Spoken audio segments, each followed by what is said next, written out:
Sevasizmi yoki bog'lanib qolganmisiz? Buni tekshirish uchun bir nechta belgilarni aytaman. Yaqinroq keling. Birinchisi, agar siz bog'lanib qolgan bo'lsangiz, sizda shunday holatlar kuzatiladi. Uning telefoniga tez-tez qaraysiz.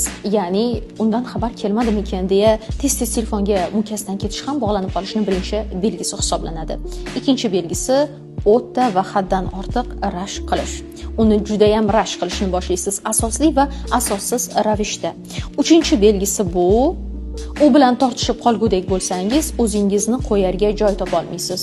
Unga xuddiki ertalab ham, kechki payt ham, umuman kunning qaysidir qismida undan doim xabar kelishini to'xtovsiz kutasiz. Agar xabar kelmaydigan bo'lsa, bundan qattiq asabiylashib, o'zingizni baxtsiz his qilishni boshlaysiz. Agar sizda mana shunday belgilar bo'lsa, demak siz u insonga qattiq bog'lanib qolgansiz. Va bog'lanib qolgan insonlarning eng ko'p aziyat chekadigan holati shundaki, ular o'zini o'zi qattiq nazorat qiladi va o'ziga o'zi juda qattiq bosim beradi.